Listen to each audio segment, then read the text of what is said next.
नमस्कार। आज अंतर्राष्ट्रीय महिला दिवस पर हम दुनिया की तमाम महिलाओं को प्रणाम करते हैं। वो महिलाएं जो घर और बाहर की जिम्मेदारी बखूबी निभा रही हैं, अपने आप को सशक्त कर रही हैं, अपने समाज को सशक्त कर रही हैं और नए नए रास्ते तलाश कर रही हैं आगे बढ़ने के लिए। और आज इस खास दिन पे हमारे साथ लोकसभा की जिम्मेदारी, उसके चलाने की जिम्मेदारी निभा रही हैं लोकसभा अध्यक्ष सुमित्रा महाजन आज हमारे साथ हैं। बहुत बहुत स्वागत है सुमित्रा जी। तो बहुत बहुत बधाई आज अंतर्राष्ट्रीय महिला दिवस पर आपको हमारी ओर से।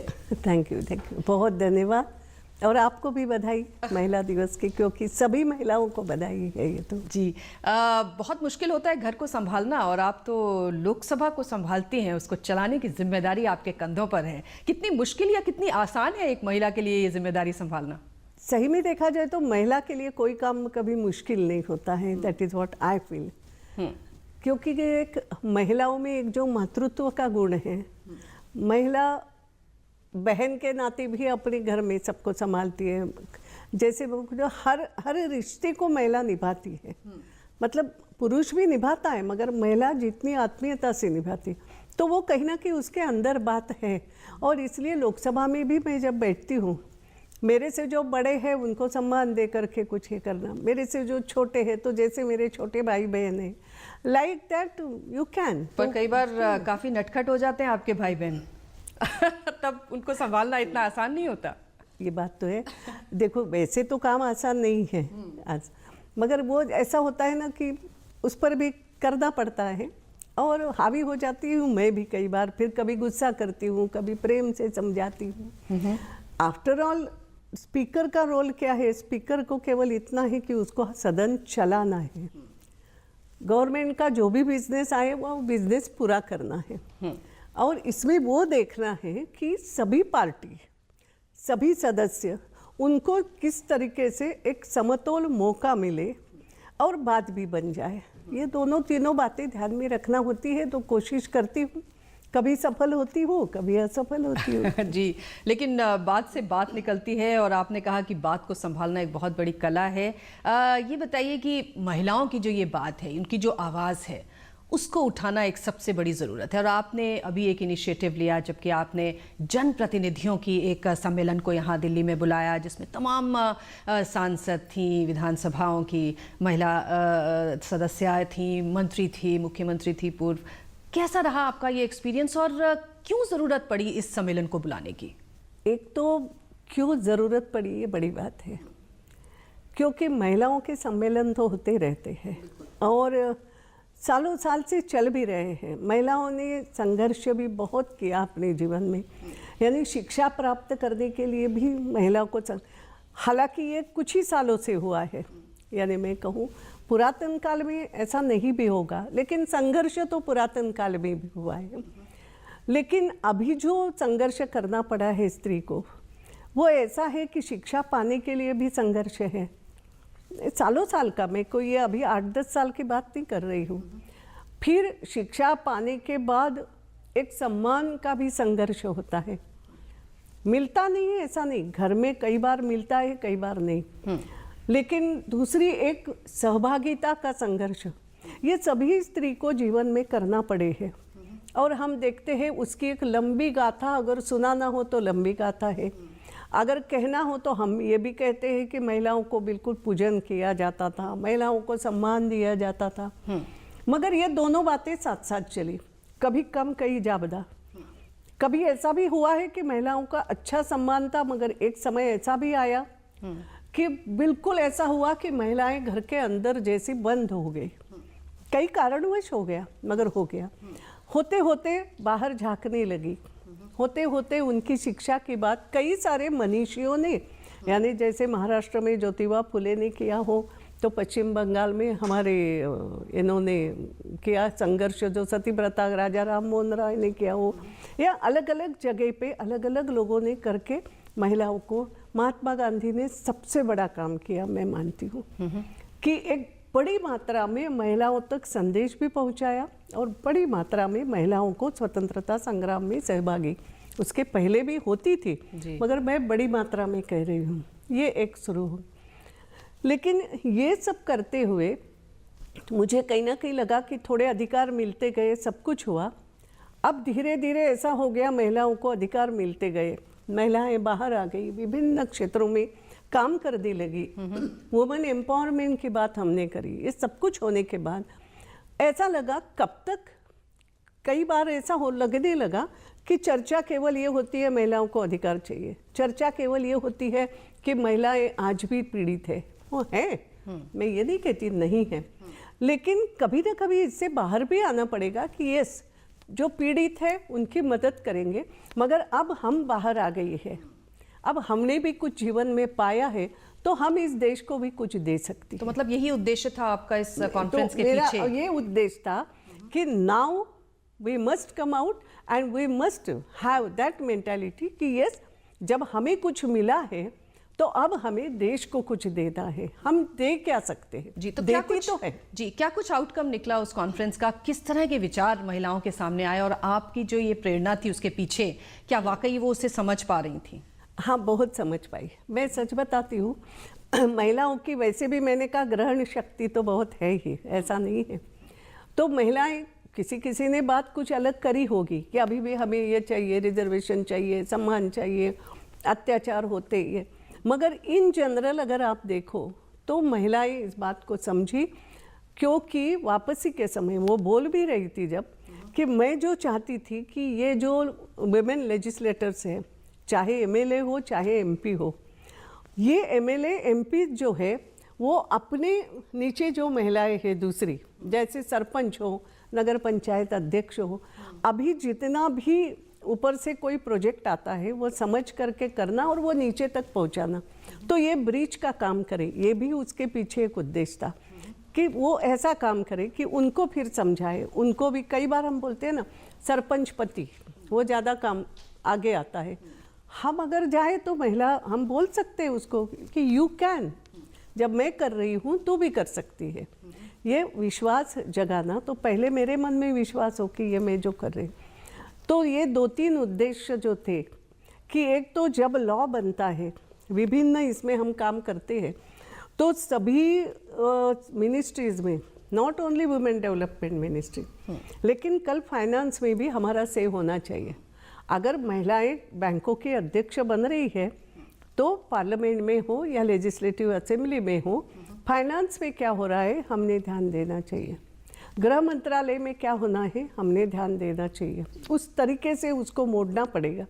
तो कहने का मतलब ये कि सिर्फ महिलाएं अपने महिला मुद्दों तक ही न रहें, बल्कि अपना उसका दायरा बढ़ाएं। 2 बातें थी, एक महिलाएं खुद का दायरा बढ़ाएं। कई बार ऐसे होता है, देखो मुझे अनुभव आया मेरी अपने इसमें, मैं बताती हूँ कि मैं महिला बाल विकास पे काम तो मैंने खूब किया और महिला का दर्द भी समझती हूँ, तो मान लो मैं बोलती अच्छा थी महिला विषय पे, तो पार्टी में भी होने लगा, अच्छा कुछ महिला का बिल है, महिला विषय है, सुमित्रा महाजन को बोलो, इनिशिएट करेगी, बोलेगी, something. It was a good thing, no doubt. फिर एक बार मैंने कहा नो, महिला विषय पे तो मैं बोलूँगी, मैं उसको छोड़ नहीं रही हूँ, but this time I will initiate rail budget. Rail budget पे जब बोलना है वो मैं पहली वक्ता, मुझे दे दो, आई कैन। मैं बाद में बोलती थी रेल बजट में, थोड़ा बोलती थी जब सब जितना मिले, 2 मिनट 3 मिनट, बिल्कुल। मगर जो इनिशिएट करने वाला होता है उसको एक पूरी तरीके से आकलन करके अच्छा समय मिलता है। तो फिर वो हुआ, कहा मुझे कि ओके, आप वैसे भी रेल के मामले में बोलती रहती हो, ये भी देखा हुआ था, तो okay this time you initiate rail budget and I could do it.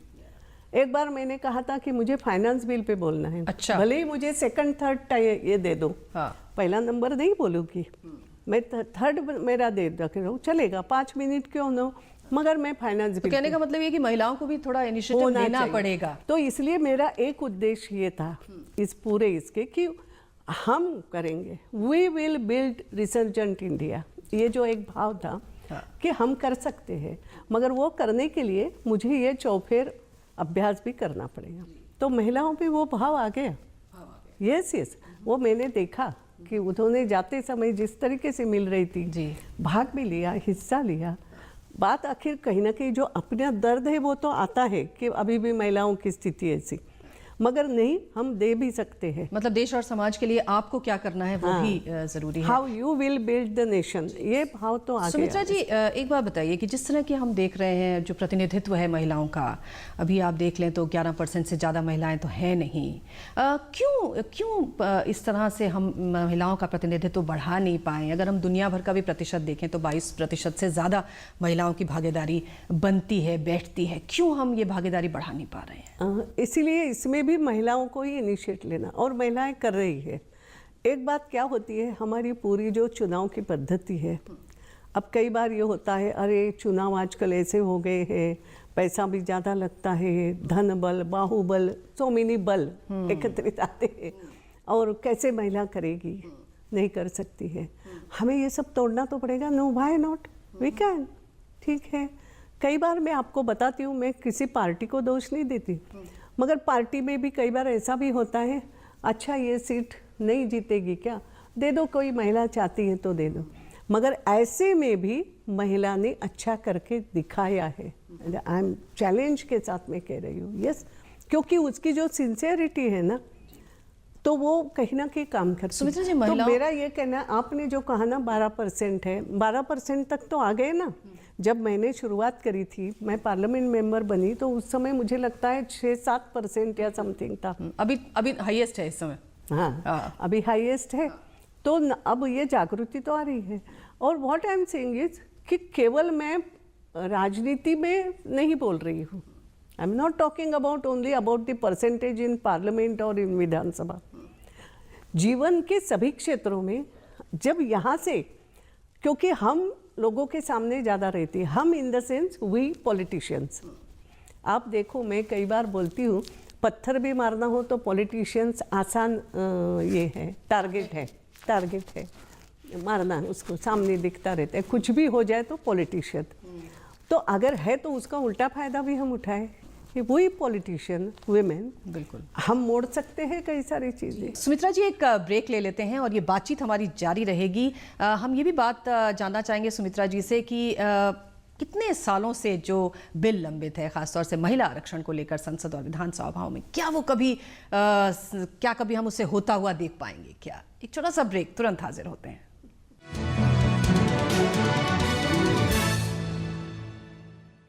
किशोर अवस्था हम सब की जिंदगी का बहुत ही अहम पड़ाव होता है, जिसमें हम सब बहुत ही महत्वपूर्ण शारीरिक और मानसिक बदलावों से गुजरते हैं। इस उम्र में खून की कमी यानी अनीमिया काफी आम है, जिसके कारण कमजोरी, चिड़चिड़ापन और थकान जैसी शिकायतें आती हैं। सप्ताह में एक बार IFA की नीली गोली लेना किशोर अवस्था में विकास के लिए सहायक होता है। ये नीली गोली शासकीय शालाओं, आंगनबाड़ी केंद्रों और शासकीय स्वास्थ्य संस्थाओं में निःशुल्क मिलती है। मैं आशा करती हूँ कि आप सब किशोर और किशोरियां साप्ताहिक IFA की इस नीली गोली का सेवन जरूर करेंगे।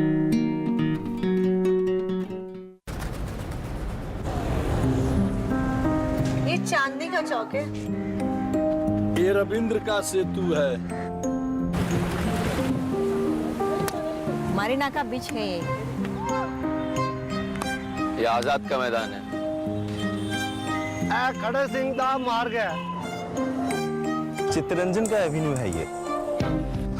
अन्ना का नगर यही है। गंगा की है ये नदी। ये लक्ष्मी की कॉलोनी है।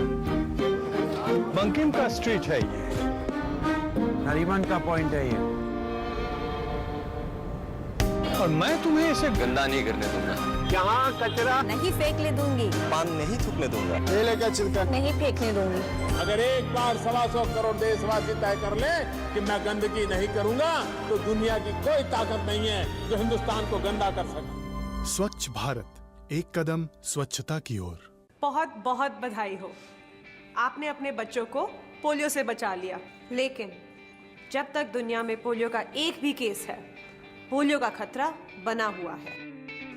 इसीलिए अब सरकार देश में पोलियो इंजेक्शन की शुरुआत कर रही है, ताकि आपके बच्चे को मिले डबल सुरक्षा। अब अपने 1 साल से छोटे बच्चे को टीकाकरण सत्र में पोलियो की तीसरी खुराक के साथ जरूर दिलवाएं पोलियो का इंजेक्शन। क्यों राधा, इससे क्या होगा पता है ना? हाँ दीदी, पोलियो से डबल सुरक्षा हमेशा के लिए। याद रहे, पोलियो की तीसरी खुराक के साथ जरूर दिलवाएं पोलियो का इंजेक्शन।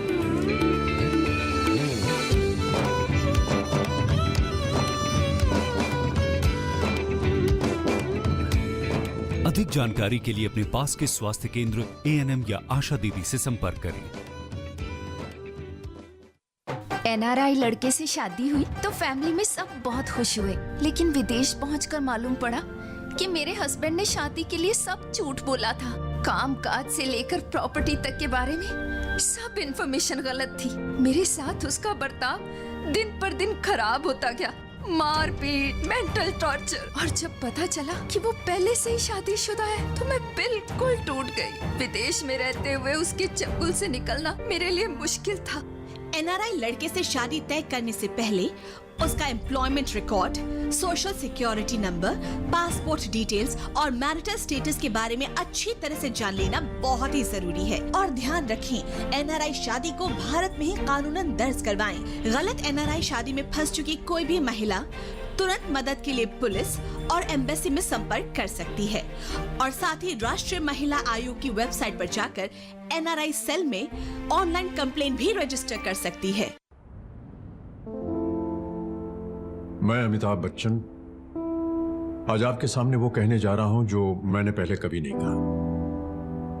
मैं एक रोगी, हेपेटाइटिस बी का रोगी। 1982 में कुली फिल्म की शूटिंग के दौरान मेरे साथ एक दुर्घटना हुई। ऑपरेशन करवाना पड़ा और मेरे शरीर में 60 बोतल खून चढ़ाया गया। खून का कोई एक सैंपल हेपेटाइटिस बी इन्फेक्टेड था जो मेरे लिवर तक पहुंच गया। कई सालों बाद आम जांच के दौरान जब इसका पता चला तो मुझे यह भी पता चला कि मेरा 1/4 लिवर ही बचा हुआ है। लेकिन सही इलाज के बाद आज मैं आपके सामने खड़ा हूं और काम कर रहा हूं। हेपेटाइटिस बी से बचने का पहला उपाय है शिशु के जन्म पर पहला टीका लगवाएं और पहले साल में 3 और नियमित टीके लगवाएं। ये आपका पहला कदम होना चाहिए। मुफ्त टीकाकरण के लिए अपने पास के स्वास्थ्य केंद्र जाएं और पूरी जानकारी लें। देखिए, ये जो हेपेटाइटिस बी है, इससे हम डरेंगे नहीं, लड़ेंगे।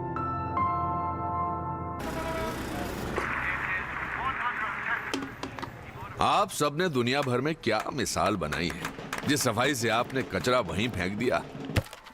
और मन्नू आंटी क्या कूड़ा फेंकती हैं। ओलंपिक्स के गोला फेंकने वाले भी शर्मा जाएं। और ये देखिए, लक्ष्मी भाभी की सफाई तो गांव-गांव में प्रसिद्ध है। हमारे सुखिया भैया मन की करते, जहां सोचा वहीं शौच कर दिया।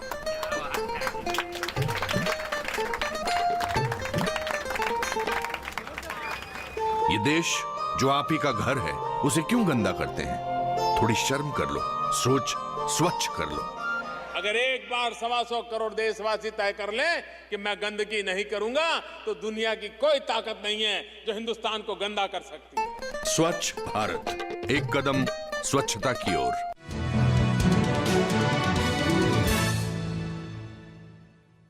एक बार फिर से आपका स्वागत है। आज हमारे साथ लोकसभा अध्यक्ष सुमित्रा महाजन जी हैं। सुमित्रा जी, ये स्वप्न कभी पूरा होगा कि महिलाएं जो हैं 33% आरक्षण के साथ पहुंचेंगी कभी संसद में? देखो, मुझे बताओ कि आपने कभी सोचा था कि पंचायत लेवल पे मिलेगा आरक्षण?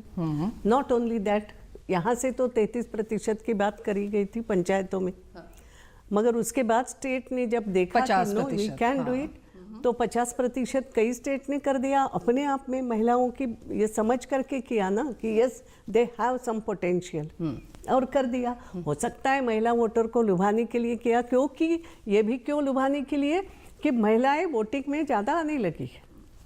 लोगों ये महसूस किया ना कि नो, महिला वोट दे रही है, आ रही है। पहले तो यही होता था।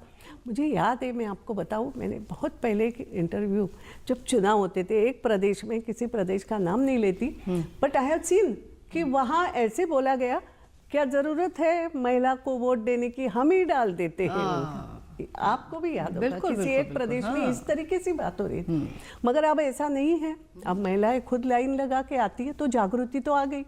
हो सकता है इसके कारण कहा कि अरे जागरूक तो हो रही है तो दे दो। मगर मिला ना, किसी ने नहीं सोचा होगा कि ऐसा भी मिलेगा। तो मतलब मिलेगा? नो, एक सेकंड चांस। सेकंड बात सुनो, मैं वहाँ से अभ्यास करती हूँ। फिर ये होने लगा, लोग बोलने लगे अरे वो दिया तो सही, मगर वो तो किसी की पत्नी करके चुनाव लड़ती है, वो तो सरपंच पति ही पंचायत को चला।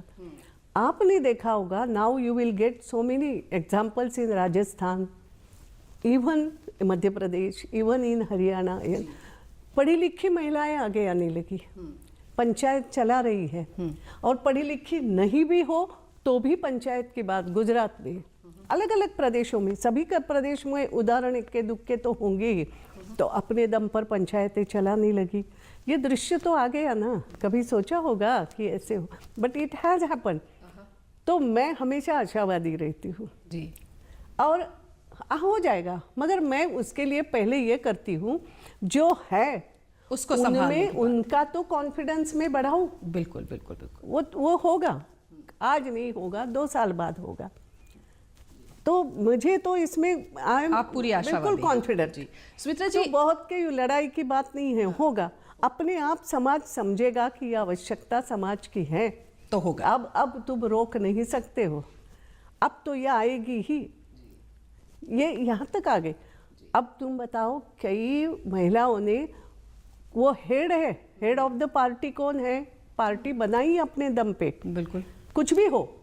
आज आप देखोगे मायावती जैसी महिला अपने नाम पे पार्टी एक प्रकार से चला रही है। बहुजन समाज पार्टी में आप पूछो तो किसी कोई भी बोलेगा ठीक है, काशीराम जी ने स्थापित किया, सब कुछ हुआ, मगर आज अपने दम पे पार्टी चला रही है। आज ममता जी ने जो संघर्ष किया पश्चिम बंगाल में, उन्होंने एक प्रकार से मैंने ममता जी को देखा है कि वो उस समय आई थी व्हील चेयर पे, पश्चिम बंगाल में इतना मारा था उनका जब संघर्ष में, you must also have seen.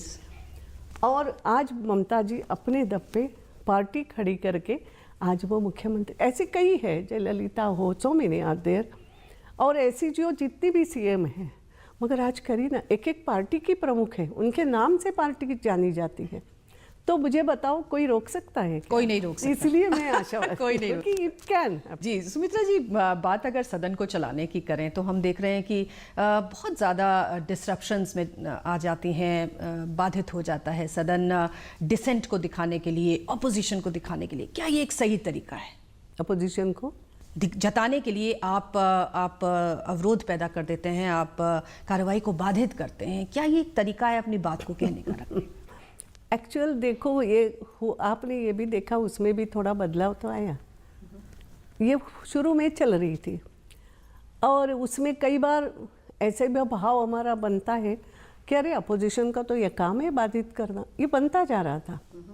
हो सकता है, मैं आज की बात नहीं करूँ, इसके पहले भी बना होगा, उसके पहले भी इस टाइप से हुआ होगा, फिर उस समय के नेताओं ने रोका भी होगा, ये सब हुआ है, मैंने ये सब देखा है। क्योंकि मैं अपोजिशन में रही, कभी सत्ता में रही, इसी सदन में ये हुआ है, तो मैंने तो सभी अनुभव किए हैं। और उस समय मैंने ये देखा है कि रोका भी होगा। हमारी अपनी पार्टी में कई बार अटल जी हमें टोकते थे, कूदोगे कुएं में क्यों कूदना, यो सुनो उनकी जो बोलने की स्टाइल थी, तो उनको नहीं अच्छा लगता था। अरे क्या ज़रूरत है, पार्लियामेंट कोई उसकी बात करो ना, ये वो समझाते भी थे। तो इट इज़ देयर, और इसलिए ये जो लगता है ना कि हम बाधित करके कुछ, वो एक दिन की न्यूज़ हो सकती है। हमें ये सोचना पड़ेगा, सदन बाधित करके आप एक दिन की न्यूज़ बना सकते हो, मगर देश नहीं बनेगा उससे। आखिर हम क्यों हैं यहाँ पे, हमें क्यों भेजा गया है, हमारे लोगों ने क्यों हमें इलेक्ट करके भेजा है? मतदाता भी समझदार तो है ना जी। तो हमें तो कहीं ना कहीं, तुम समाज का भला करो, तुम समाज के लिए अच्छे प्रोजेक्ट लेके आ जाओ, तुम देश के लिए अच्छा बजट बनाओ, वो बजट बनाने के लिए सरकार को बाध्य करो, तुम डिमांड करो, जो तुम्हारे प्रोजेक्ट हैं या जो तुम्हारे प्रोग्राम हैं सरकार के, वो अगर ठीक तरीके से समाज को नहीं इफेक्ट कर रहे हैं तो उनमें बदलाव लाने के लिए तुम सरकार को बाध्य करो। Opposition is for that, what I am saying. इसलिए ये बाधित करना अपने आप समझ में आएगा कि ये वन डे की न्यूज से काम नहीं होता, काम नहीं चलेगा। सुमित्रा जी, हमने देखा है कि काफी आप कुछ आपने एक बात बताओ, जैसे आजकल वो कौन सी मैच आई ना 20 ओवर्स, मगर वो होने के बाद भी 5 दिन की मैच तो खेलते ही है ना। That is necessary for good practice. अगर आपको अच्छा क्रिकेटर बनना हो, मुझे ज़्यादा नहीं समझता मगर मैं मानती हूँ, तो उसे वो 5 दिन की जो फुल मैच होती है वो भी खेलना आवश्यक होता है। सुमित्रा जी ये बताइए कि काफ़ी कुछ आपके ऊपर भी लोगों ने काफ़ी नारेबाजी भी करी, कहा कि बड़ा पक्षपातपूर्ण रवैया है स्पीकर महोदया का, ऐसे आरोप भी लगाए। कैसे लेती हैं आप इन सब क्रिटिसिज्म्स को, इन सारी चीज़ों को? क्या दिल अंदर से दुखता है?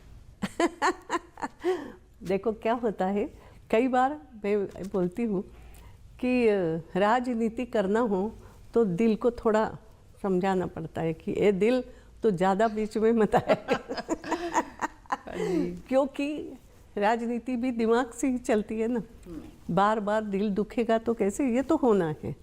उसका कारण ये है कि मुझे तो हाउस को संतुलित रूप से चलाना है।